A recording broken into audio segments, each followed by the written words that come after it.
So we are beginning a new chapter now, Adi-Lila, chapter 17, the pastimes of Lord Chaitanya Mahaprabhu in his youth. The 17th chapter, as summarized by Srila Bhaktivinoda Thakur in his Amrita Pravaha Bhashya, describes Lord Chaitanya Mahaprabhu's pastimes from his 16th year until the time he accepted the renounced order of life. This name is very significant. Amrita is nectar, Pravaha is flowing, and Bhashya is commentary. So that commentary which flows like nectar. Srila Vrindavan Das Thakur has already vividly described these pastimes in the Chaitanya Bhagavat, and therefore Krishnadas Kaviraj Goswami described them only briefly. Vivid descriptions of some portions of his pastimes are seen in this chapter. However, because Vrindavan Das Thakur has not elaborately described them. In this chapter, we shall find descriptions of the mango distribution festival and Lord Chaitanya's discourses with Chandkasi. Finally, the chapter shows that the same son of Mother Yashoda, Lord Krishna, tasted four transcendental mellows of devotional service in his form of Shachi Nandana, the son of Mother Shachi. To understand Srimati Radharani's ecstatic love for him, Lord Sri Krishna assumed the form of Lord Chaitanya Mahaprabhu. The attitude of Srimati Radharani is considered the super excellent devotional mentality. As Chaitanya Mahaprabhu, Krishna himself assumed the position of Srimati Radharani to taste her ecstatic situation. No one else could do this. When Sri Krishna assumed the form of the four-armed Narayan, the gopis showed their respect, but they were not very interested in him. In the ecstatic love of the gopis, all worshipable forms but Krishna were rejected.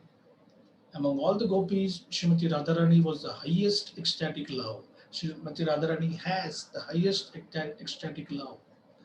When Krishna in his form of Narayan saw Radharani, he could not keep his position as Narayan, and again he assumed the form of Krishna. The king of Brajabhumi is Danta Maharaj, and the same person in Navadip is Jagannath Mishra, the father of Chaitanya Mahaprabhu. Similarly, Mother Yashoda is the queen of Brajabhumi, and in the pastimes of Lord Chaitanya, she is Shachi Mata. Therefore, the son of Shachi is the son of Yashoda. Sri Nityananda occupies an ecstatic position of parental love in servitude and fraternal attraction. Sri Advait Prabhu exhibits the ecstasy of both fraternity and servitude. All the Lord's other associates, situated in their original love, engage in the service of Lord Chaitanya Mahaprabhu. The same absolute truth who enjoys as Krishna, Sham Sundar, who plays his flute and dances with the gopis, sometimes takes birth in a Brahmana family and plays the part of Sri Chaitanya Mahaprabhu, accepting the renounced order of life. It appears contradictory that the same Krishna accepted the ecstasy of the gopis, and of course, this is very difficult for an ordinary person to understand. But if we accept the inconceivable energy of the Supreme Personality of Godhead, we can understand that everything is possible. There is no need of mundane arguments in this connection, because mundane arguments are meaningless in regard to inconceivable potency. At the end of the 17th chapter, Sri Krishnadas Kaviraj Goswami, following the footsteps of Srila Vyasdev, has summarized all the Adi-Lila pastimes separately. 17th chapter, text 1. Vande Svairadbhute Hamtam Chaitanyam Yat Prasadataha Yavana Sumanyayante Krishna Nama Prajalpakaha. Translation: Let me offer my respectful obeisances to Sri Chaitanya Mahaprabhu, by whose mercy even unclean Yavanas become perfectly well-bred gentlemen by chanting the holy name of the Lord. Such is the power of Lord Sri Chaitanya Mahaprabhu. Purport. There is a persistent misunderstanding between caste Brahmanas and advanced Vaishnavas or Goswamis, because caste Brahmanas or Smartas are of the opinion that one cannot become a Brahmana unless he changes his body.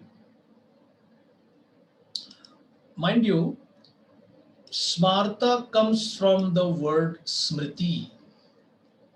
So, very broadly speaking, the Vedas are divided into two parts, Shruti and Smriti. Shruti, the word has connection with hearing, Shravan. One hears from his teacher as a student, and then one repeats to others, making them their students. You repeat exactly what has been heard from your guru or your teacher. And imagine Prabhupada gave one of the most beautiful, simplest examples to understand.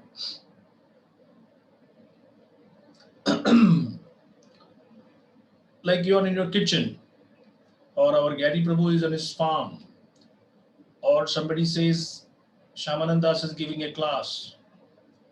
And if a 2 year boy or a 2 year old girl, she asks, "What is this?" And one of you ladies says, "This is a blender." Or somebody at the farm, like Gary Prabhu, may say, "This is a mower." Or Shamanandas may say, "This is a microphone." Now, can the 2 year old explain what does a microphone or a blender or a mixer or a mower does? No. But that child has faith that my authorities will never cheat me. Number one. Secondly, that child may tell someone else that, "Do you know what is this? This is a microphone." And we may say, "Hey, how do you know? What evidence do you have?" "No, I don't have any evidence. I have just heard." Now, although this may sound very simplistic, in fact, the entire Vedic culture is dependent on this one simple thing. You should be a bona fide student in your heart. That bona fide heart, that desire in a bona fide heart, will be reciprocated by Krishna by giving you a bona fide teacher. You hear from the teacher, and that's all that is required.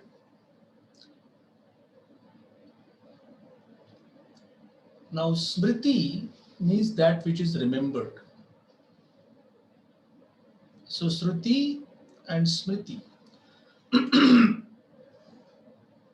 Honesty is the best policy. Somebody hears from their teacher, and that becomes like a one line motto for good character. Now, this one line is good enough for anybody to understand,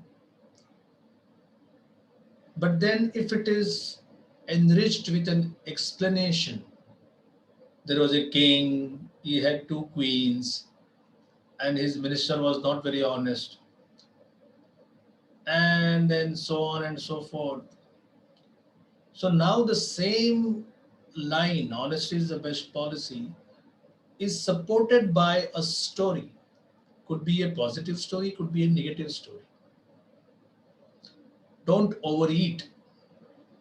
Again, this is just one line. But if you have a story of somebody who overate and had problems, or somebody did not overeat and avoided problems. So I'm giving a very simplistic understanding, but this is how Shruti and Smriti, that which is heard, that which is remembered, is arranged. But over the period of time, the followers of Smriti, they become kind of enamored, enmeshed, entangled in what Smriti means is his story, a history, and that history could be 200, 300, 500 years old, thousands of years old. And therefore, they may repeat something which may not be relevant today. So, Smarta means somebody who is rigidly adhering to rules and regulations, even when they are not required. So when to accept rules, when to suspend them, when to discard them, when to follow them rigidly, you need guidance. Once Prabhupada joked that if we all follow smarter rules and regulations, we won't be able to come out of the bathroom. We may have to take so many baths. That's the understanding. Oh, you touch this, you touch your nose, touch your eyes, touch your this, take a bath, take a bath, take a bath. So that's the general understanding of. Uh, I'm giving a very gross understanding, but that is why this difference is already made. So Prabhupada says here that there is a persistent misunderstanding between caste Brahmanas and advanced Vaishnavas or Goswamis, because caste Brahmanas or Smartas are of the opinion that one cannot become a Brahmana unless he changes his body. So changing your body means you die.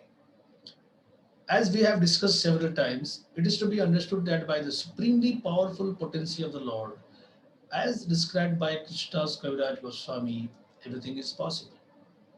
Chaitanya Mahaprabhu is as fully independent as Krishna. Therefore, no one can interfere with his activities. If he wants, by his mercy, he can convert even a Yavana. Now, Yavana doesn't mean a particular country or a particular person. Prabhupada says here, an unclean follower of non-Vedic principles into a perfectly well-behaved gentleman. This is actually happening in our propagation of the Krishna consciousness movement. The members of the present Krishna consciousness movement were not born in India, nor do they belong to the Vedic culture. But within the short time of 4 or 5 years, they have become such wonderful devotees simply by chanting the Hare Krishna mantra that even in India they are well received as perfectly well behaved Vaishnavas wherever they go. Although less intelligent men cannot understand it, this is the special power of Lord Chaitanya Mahaprabhu. Actually, the body of a Krishna conscious person changes in many ways.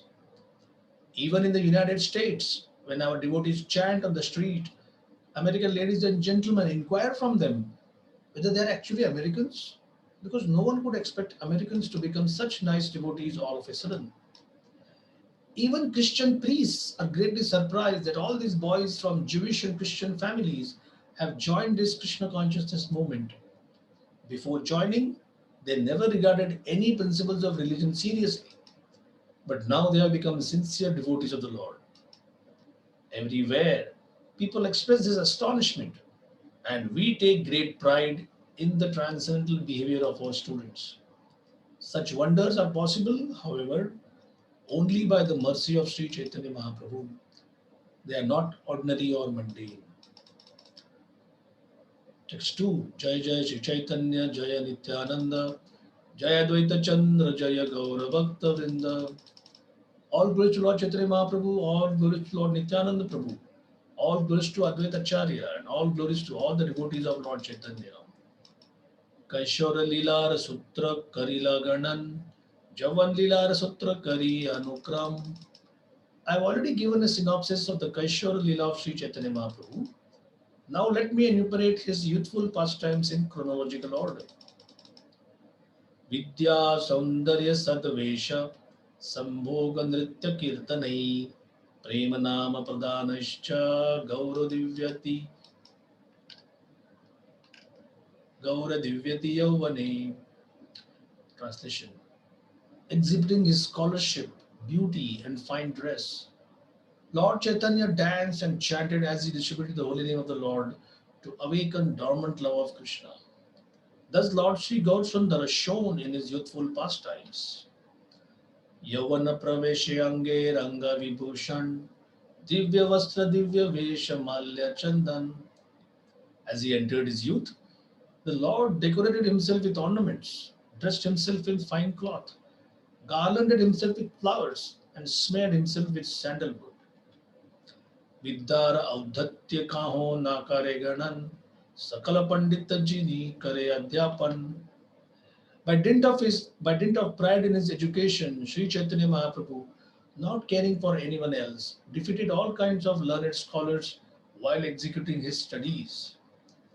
Vayu Vyadi Chale Kaila Prema Parakash Bhaktagana Laya Kaila Vividha Vilas.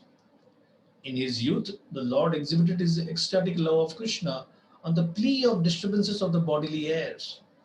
Accompanied by his confidential devotees, he enjoyed various pastimes in this way. Purport: according to Ayurvedic treatment, the entire physiological system is conducted by three elements, namely Vayu, Pitta, and Kapha, air, bile, and mucus. Secretions within the body transform into other secretions like blood, urine, and stool. But if there are disturbances in the metabolism, the secretions turn into kapha, mucus, by the influence of the air within the body. According to the Ayurvedic system, when the secretion of bile and formation of mucus disturb the air circulating within the body, 59 varieties of diseases may occur. One such disease is craziness. On the plea of disturbance of the bodily air and metabolism, Sri Chaitanya Mahaprabhu acted as if crazy. Thus, in his school, he began to explain the grammar of verbs through Krishna consciousness. Explaining everything in grammar in relationship to Krishna, the Lord induced his students to refrain from worldly education, for it is better to become Krishna conscious and in this way attain the highest perfectional platform of education. On these grounds, Sri Jiva Goswami later compiled the grammar entitled Hari Namamrita Vyakaran. People in general consider such explanations crazy. Therefore, the Lord's purpose in his attitude of craziness was to explain that there is nothing within our experience but Krishna consciousness. For everything may be dovetailed with Krishna consciousness. These pastimes of Lord Chaitanya Mahaprabhu have been very vividly described in the Chaitanya Bhagavat Madhya-Lila, chapter 1. Would someone like to read further from text 8?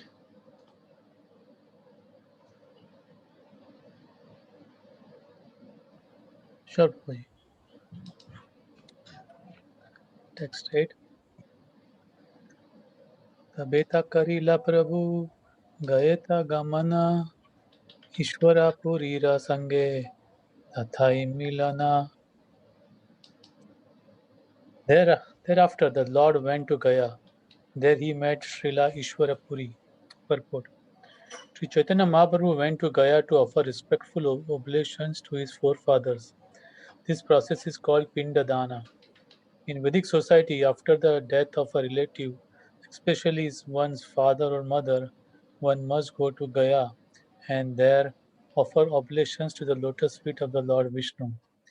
Therefore, hundreds and thousands of men gather in Gaya daily to offer such oblations or shraddha. Following these principles, Lord Chaitanya Mahaprabhu also also went there to offer pinda to his dead father. Fortunately, he met Ishwarapuri there. Text 9.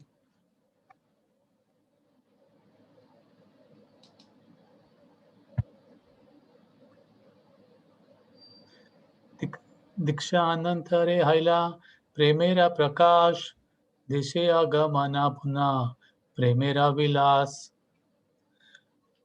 In Gaya, Sri Chaitanya Mahaprabhu was initiated by Ishwarapuri, and immediately afterwards he exhibited signs of love of Godhead. He again displayed such symptoms after returning home. Purport. When Sri Chaitanya Mahaprabhu went to Gaya, accompanied by many of his disciples, he became sick on the way. He had such a high fever that he asked his student to bring water that had washed the feet of Brahmanas. And brought it, when they brought it, the Lord drank it and was cured. Therefore, everyone should respect the position of a Brahmana, as indicated by Sri Chaitanya Mahaprabhu. Neither the Lord nor his followers displayed any disrespect to Brahmanas. The followers of the Lord must be prepared to offer Brahmanas all due respect. But preachers of Lord Chaitanya's cult object if someone present himself as a Brahmana without having the necessary qualifications. The followers of Lord Chaitanya cannot blindly accept that everyone born in a Brahmana family is a Brahmana. Therefore, one should not indiscriminately follow the Lord's example of showing respect to Brahmanas by drinking water that has washed their feet. Gradually, the Brahmana families have become degraded because of the contamination of Kali Yuga. Thus, they misguide people by exploiting their sentiments. Text 10.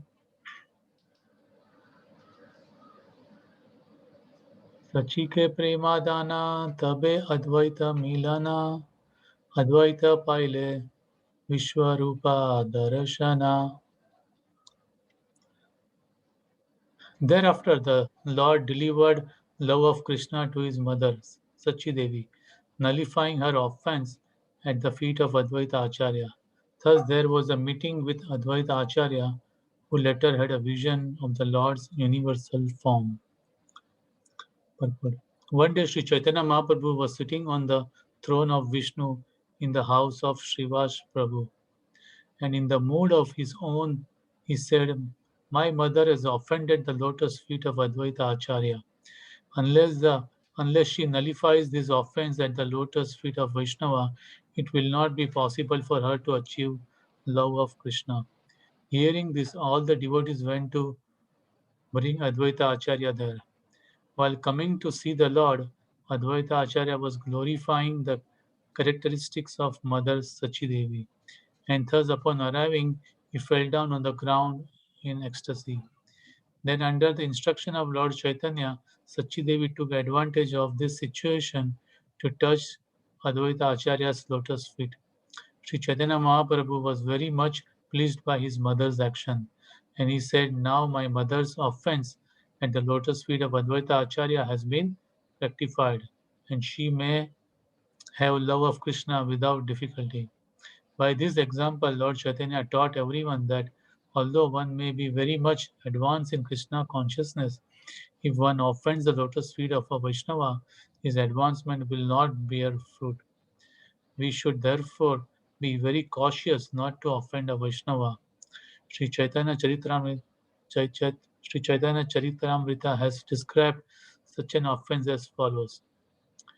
यदि वैष्णव अपराध उते हति मता उपादेवा चिंदेतरा सुखीय pata. CC Madhya 19156. As a mad elephant may trample all the plants in a garden, so by committing one offense at the lotus feet of a Vaishnava, one may spoil all the devotional service he has accumulated in his life. After this incident, one day Advaita Acharya Prabhu requested Chaitanya Mahaprabhu to display the universal form he had very kindly shown Arjuna. Lord Chaitanya agreed to this proposal, and Advaita Prabhu was fortunate enough to see the universal form of the Lord. Text 11. प्रभुरा Abhisheka तबे करिला श्रीवास खाटेवासी प्रभु कैला ऐश्वर्या प्रकाश. Srivas Thakur when worship Lord Srivas Thakur then worshipped Lord Chaitanya Mahaprabhu by the process of Abhishek. Sitting on a cot, the Lord exhibited transcendental opulence. Abhishek is a special function for the installation of the deity. In this ceremony, the deity is bathed with milk and water and then worshipped and given a charge, sorry, water and then worship and given a change of dress. This Abhishek function was especially observed at the house of Srivas. All the devotees, according to their means, worshipped the Lord with all kinds of paraphernalia, and the Lord gave benedictions to each devotee according to his desire. तबे नित्यानंदा स्वरूपेरा अगमान प्रभु के मिलिया पाइला सद्भुजा darshan. After this function at the house of Srivas Thakur, Nityananda Prabhu appeared, and when he met with Lord Chaitanya, he got the opportunity to see him in his six-armed form. Purport.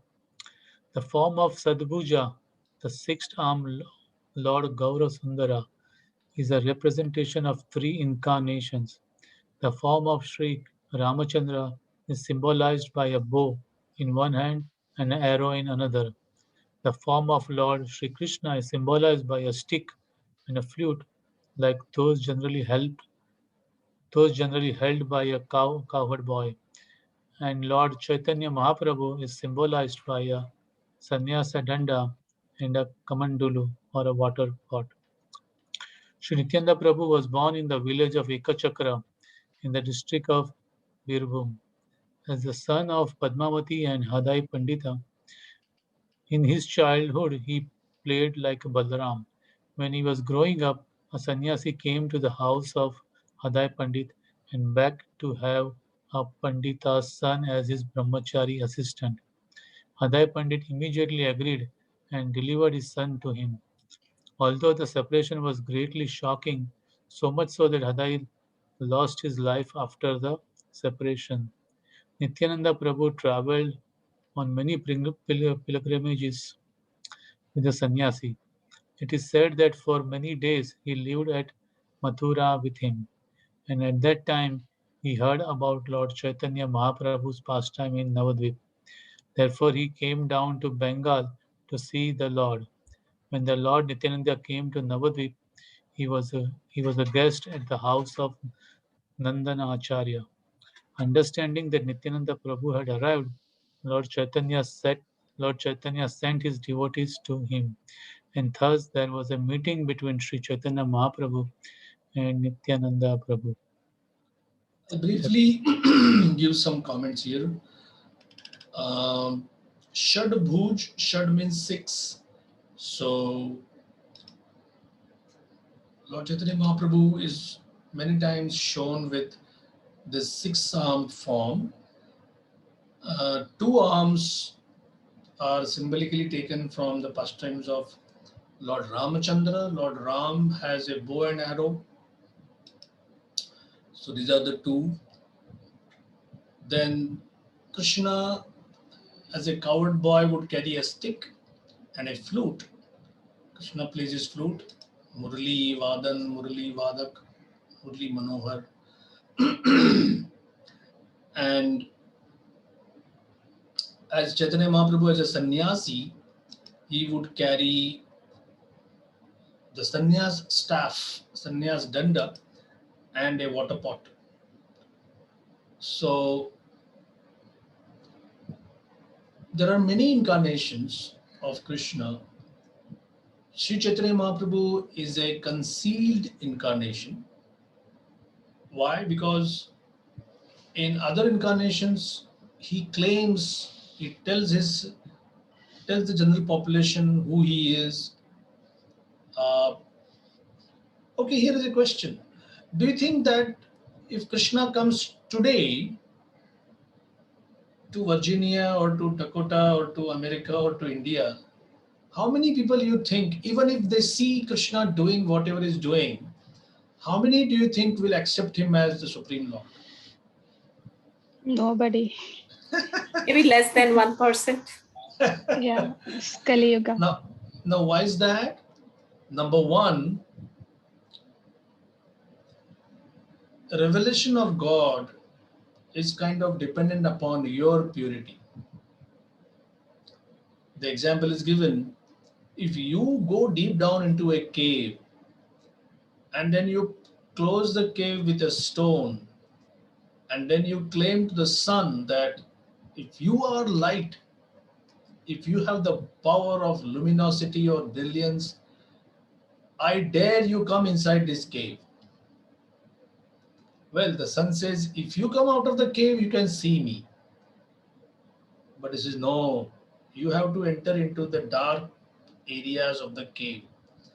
So, this is how the path of bhakti, the path of love, in one sense, all we have to do is show our interest. That's all. We don't need to do anything else. Of course, at your and my level, we always feel that, oh, there is so much of effort. I have to study, I have to read, I have to chant. But actually, it is not effort. Actually, it is not hard work compared to what hard work we are actually subjected in the material world. One of our leaders of San Diego tells of a young boy about maybe 22, 23 years of age, and living in a temple means getting up early, say something around 3:45, 4 o'clock, because 4:30 is the first morning service, and then to sit down and chant, and then a variety of services. Sometimes you have to serve in the kitchen, sometimes you have to mop and clean the floor, sometimes you have to take the vehicle, sometimes you have to go out and distribute books. And he came to the temple leader and said, there is too much of hard work here. So he said, so what do you want to do? Well, I think monastic life is not for me. I'll better go out and see. I just want a breather now. I just want some break. He said, all right. But the leader was kind enough that you go out and check out. If anytime you feel like coming back, don't hesitate. Just contact me. Many weeks later, there was no word from him. And then some devotees saw him working at a construction site, and it was almost 6 to 8 hours of back-breaking labor. He had to carry heavy loads, work on heavy equipment, and the salty language and the whole atmosphere of dusty, grimy construction site atmosphere. And they said, "Hey, weren't you in our monastery before?" He said, "Yeah." "So how are you doing?" He said, "Oh, I'm very happy here."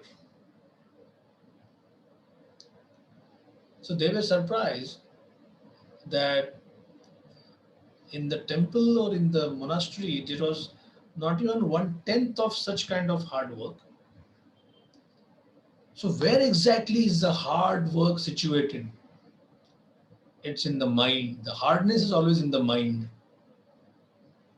hard or soft. Like all of you assembled here, how much money would make you take up a course for training and then actually climbing Mount Everest? $10,000? Somebody may say no. 20,000? No. 50,000? 100,000? 1 million? Somebody may say, oh, 1 million is grand. I may like to do that. But then you see the kind of carrying 65 pounds of weight on your back and then learning how to climb, then going at 7,000 feet, first of all, for oxygen training, how to train your body to function at very low oxygen levels. And you may say at 7,000 feet, I'm hyperventilating, I'm having trouble. What exactly is Mount Everest height? Oh, it's only 29,000 feet. Hey, no, I don't want it. So many times we are attracted by the prospect. It's like there could be a gold mine somewhere. Oh, all you need to do is go dig out the gold and become rich. Now, this is a fact. In the 1840s, California saw something called a gold rush.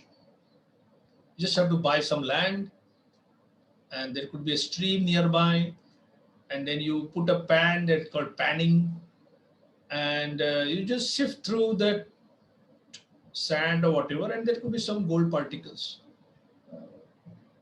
And overnight, towns would be set up. Only after a few months that there is no gold over there, it would be completely desolate, abandoned. Now, this is statistics. You can check it out. How many people became millionaires by that gold prospecting? It is said that those who sold them picks and shovels, they became rich. Those who actually purchased land and started digging it, hardly anyone.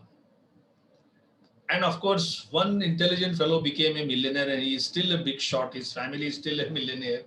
That was Levi's jeans. They said, oh, in this California harsh weather, you need proper apparel to work your gold field or whatever. So our jeans are the best. This is outdoor clothing. So it is strange that by digging gold, nobody becomes rich. But by selling them shovels and picks, people become rich.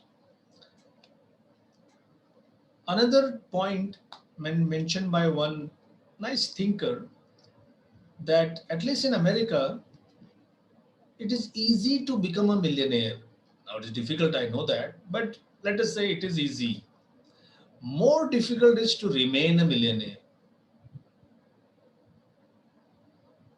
because you need one kind of attitude, values to get the money, but a more firmer attitude to retain it. So why I'm saying all this mundane stuff here? Bhakti wisdom is not like that. Krishna empowers someone to acquire bhakti, the treasure of bhakti, but bhakti also empowers you to retain it. It makes you, if properly performed, bhakti yoga not only helps you to gain the riches, but you also get the know how to retain it. So that was one point about the various, the six forms of Lord Chaitanya Mahaprabhu. And the second paragraph talks about Nityanand Prabhu. Now this is Balaram of Krishna Balaram pastimes. This is Lakshman from Ram-Lila, Ram and Lakshman. There is a gap of say, some say 920 or Nityanand Prabhu's birth date is not available. But there is a big gap because he was at least 10, 12 years old when the sannyasi came and he traveled for about 20 years or so. It is said that Nityanand Prabhu didn't preach to a single person while he was moving around, going from one transcendental place of pilgrimage to another. Why is that? That's out of respect for Sri Chaitanya Mahaprabhu. So, if Chaitanya Mahaprabhu represents Ishwar Tattva, God, and if Nityanand Prabhu represents the Guru Tattva, teacher, the teacher reveals God according to God's plan. The teacher doesn't want just cheap disciples, just for the sake of gaining popularity. So you check out in our own lives, let me know your experience, that when you were ready for Krishna, Krishna didn't come immediately personally, but he sent someone, he sent the book, Bhagavad Gita, Srimad Bhagavatam, Chaitanya Charitamrta, whatever. Krishna sends the devotees, Krishna sends Guru,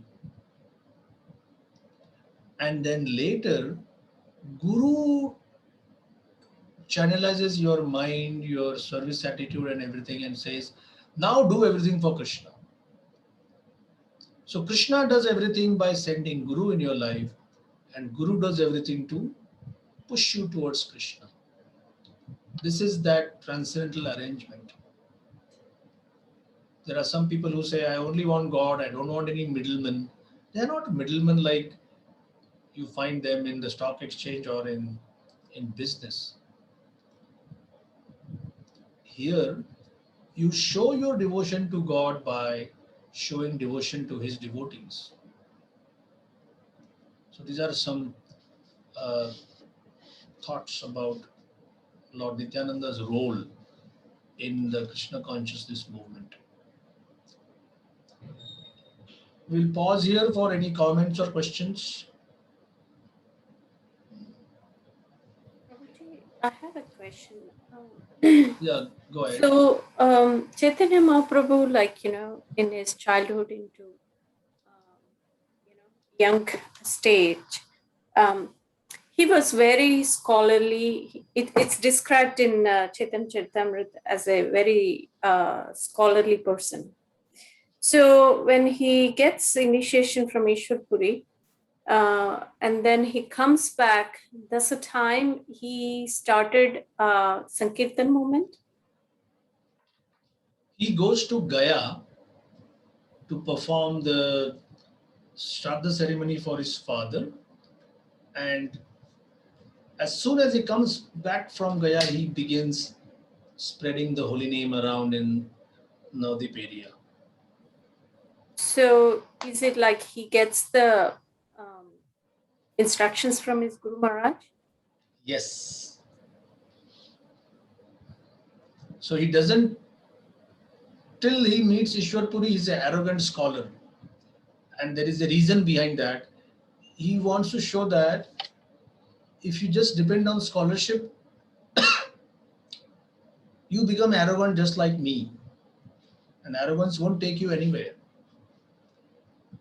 And then everybody acknowledges he's the best scholar.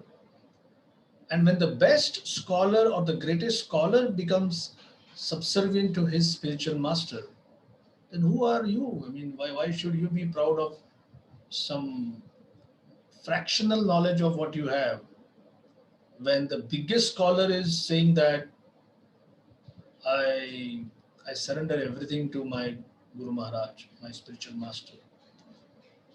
So he gave big lessons by his behavior.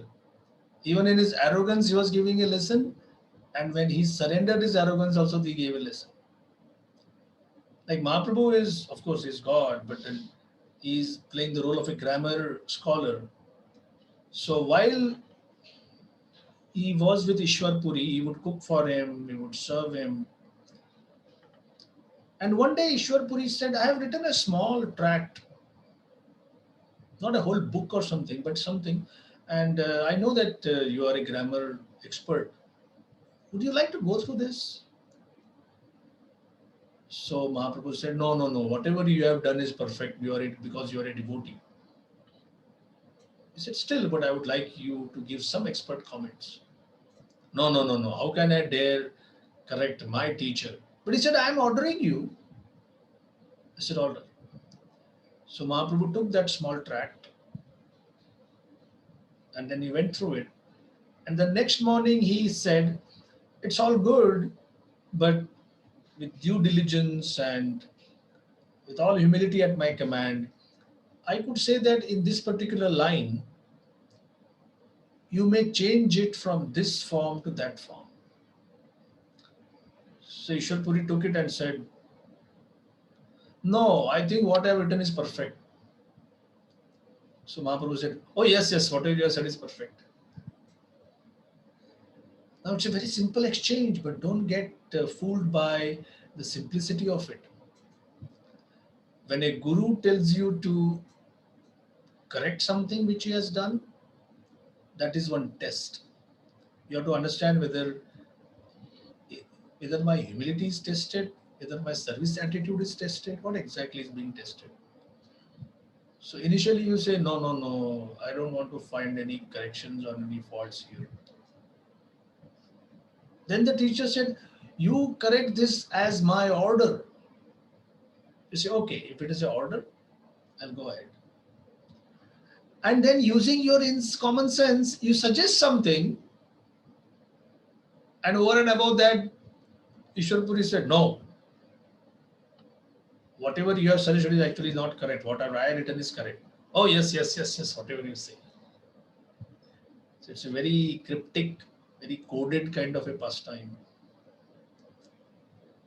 With Mahaprabhu, there is one meaning which is very much the first meaning which comes to your mind upon reading it, then another meaning upon some deliberation, And then later you may say, wow, this is too deep.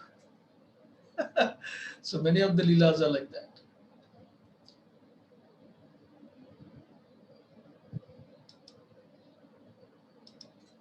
So Prabhuji, Thank you. so what we get from that pastime is whatever spiritual master says. That is the final word. Well, before you jump to any fear that, my God, what if he tells me to jump off the cliff? Or give me all your money, because at the time of death you're going to lose all your money anyway. Not like that. Not to be. Uh, in fact, it is said that the harder one is examined or corrected, it means that that disciple is on a very advanced level. I'll tell you what happened in my life. This is America, and Prabhupada was sending a small envelope to India, and then he put that paper in the envelope, sealed it with glue, and told the devotee that please put this in the post box. And the next day he reminded him, did you post that envelope? He said it was torn. There was a tear in the paper. So therefore I didn't do that. And Prabhupada said, no, do it as I have told you. So he was thinking, but we could use another envelope, or I could just put a tape over it, some sellotape or whatever. Then Prabhupada became a bit agitated. Do as I tell you. He said, all right, all right. So I had heard about this incident, and I was thinking, yes, the scriptures say whatever Guru says is the best. Now, many years later, I didn't have any explanation for this incident. But one senior disciple was giving a talk, or did I read a book? Maybe it was a talk or a book, I don't remember which one. And the question came whether in Krishna consciousness, whatever the teacher says, is that to be considered perfect, flawless, without any doubt you have to follow? And this incident came up. Now, Prabhupada is telling one disciple, just take this letter and post it. But to another disciple, Prabhupada said that he knew that the Indian Postal Department, whenever things would come from America or Europe, especially small envelopes, someone told Prabhupada, maybe some employee told him that we just take that envelope and we hold it in front of a strong light. Because some people trying to avoid the commission and expenditure on remitting money, they write a letter and put $100 or $200 or $50 wrapped in the letter. So outwardly it is not exactly visible whether this envelope contains money or not. And Prabhupada feared that sometimes in that greed, some employee may just tear open the letter, take the money, and maybe even throw it away. But with the envelope being torn, you can easily see that inside there is only a letter. You get it? So therefore, although the disciples suggested that, maybe we can use another envelope, or maybe I can just close that tear, Prabhupada said, no, just do it as it is. So sometimes you get an explanation as to why some things are expected from me. Sometimes you may not get an explanation. But if you remain steadfast, you will find that everything has a proper, sufficiently intelligent reason behind why it has happened in your life. We have to be enthusiastic in carrying out the order, but we have to be patient in trying to understand that order. So these two things, they come in handy. Enthusiasm for taking up the service and patience in intellectually trying to understand why I was given this service, why should I have done that, or why it was done in a particular way. But everything makes sense. Prabhuji, can I ask one follow-up question on this? Sure, sure.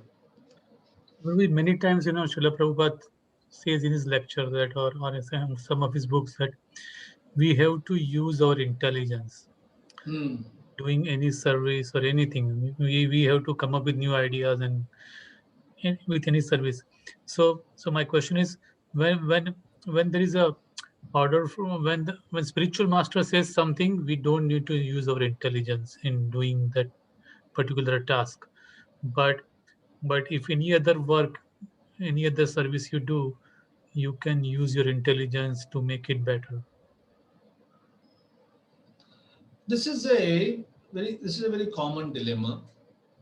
If your teacher tells you that Anand Baldev Prabhu, can I get some water? And you may say, oh, water is an ordinary thing. Better I give him some strawberry juice or maybe some mango milkshake. I'm trying to improve my service.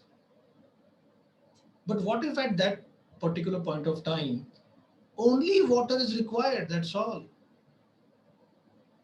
So sometimes if juice is called for and then you serve water, that's certainly, oh, juice is not good for you. I know that. Therefore, I brought water.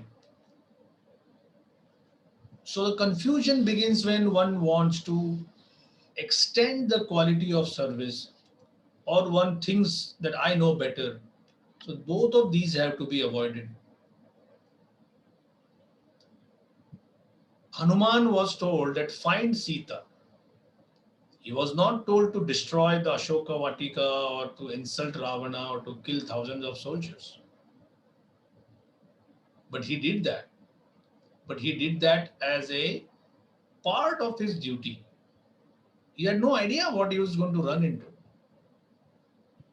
So, services and the orders given, they are also kind of varying depending upon your particular maturity. So, as you progress on the path, you will find that uh, what kind of services you get, what is your response, all that changes. So when you are told, please do this and don't use your intelligence, then it is the best use of intelligence of not using it. Or if you say that Richmond is our area and what do we do?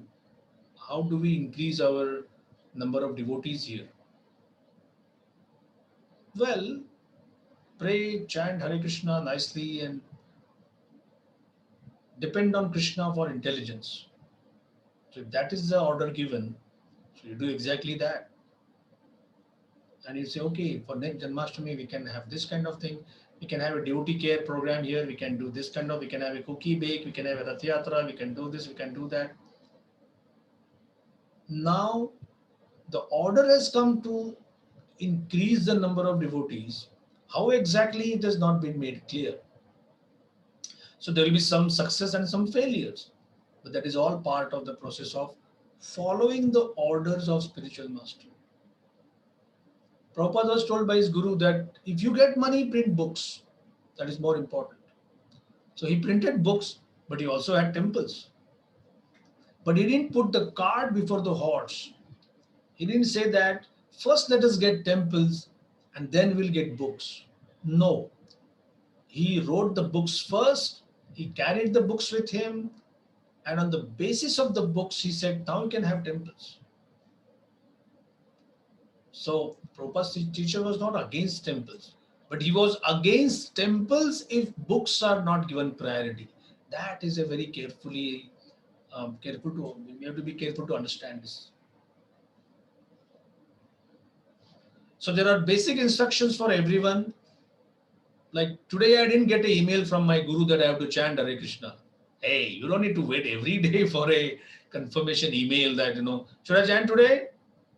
Oh, there was no Wi-Fi there, so maybe today he doesn't want me to chant. No, there is something which you do every day. Associate with devotees every day. Increase the quality of your association every day. But others could be a little bit here and there. Okay, I'll end with a very humorous story. A guru and a disciple, they hired a horse because they had to go a very long way. And then they were both discussing other things. And sometimes the guru would feel a bit sleepy, so he would take a little bit of rest while on the horseback. And then the lunch packet fell down. And then after an hour or so, the guru said, "Let us stop here by this tree and let us take some lunch." He said, "Oh, Guruji, the lunch packet fell off the horse."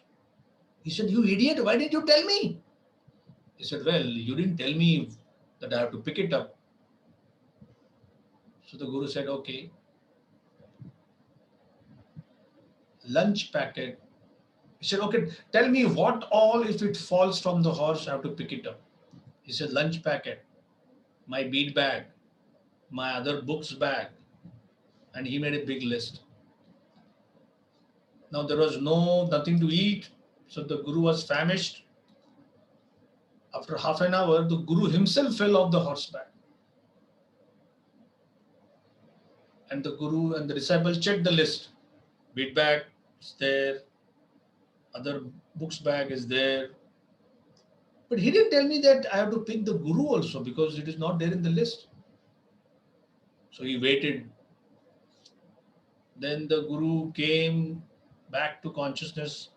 Again, he was shouting terrible, insulting words to the disciple. He said, "What kind of an idiot you are?" He said, "But your name is not on the list. What do I do?" So the guru said, "All right, whatever falls from the horse, pick it up." He said, "All right." And they resumed their journey. And then the horse passed down. So the disciples said, "Stop, stop, stop, stop, stop." He stopped the horse, got down, collected the horse dung in a bag, and he carried it back. And the guru said, "Idiot, why do you carry that?" He said, "I'm just following your order. Whatever falls from the horse has to be carried." Now, of course, it is an exaggeration. Of course, it never happens like that. But since the story is there and I heard it from our Chandramouli Maharaj, so it means there must be some disciples like that who need to be told so clearly and so precisely that this has to be taken, this not has to be taken. So sometimes teachers say, "Don't use your intelligence. Ask me every time what is to be done." Because if you give a blanket instruction, disaster is going to take place. So then Srimad Bhagavatam tells of three categories, three classes of disciples. One just does exactly what is told. One doesn't do things even if told. And one exactly knows the heart of the Guru and does accordingly. Now this one, the third one, is a very high level. Never, never, ever imitate that.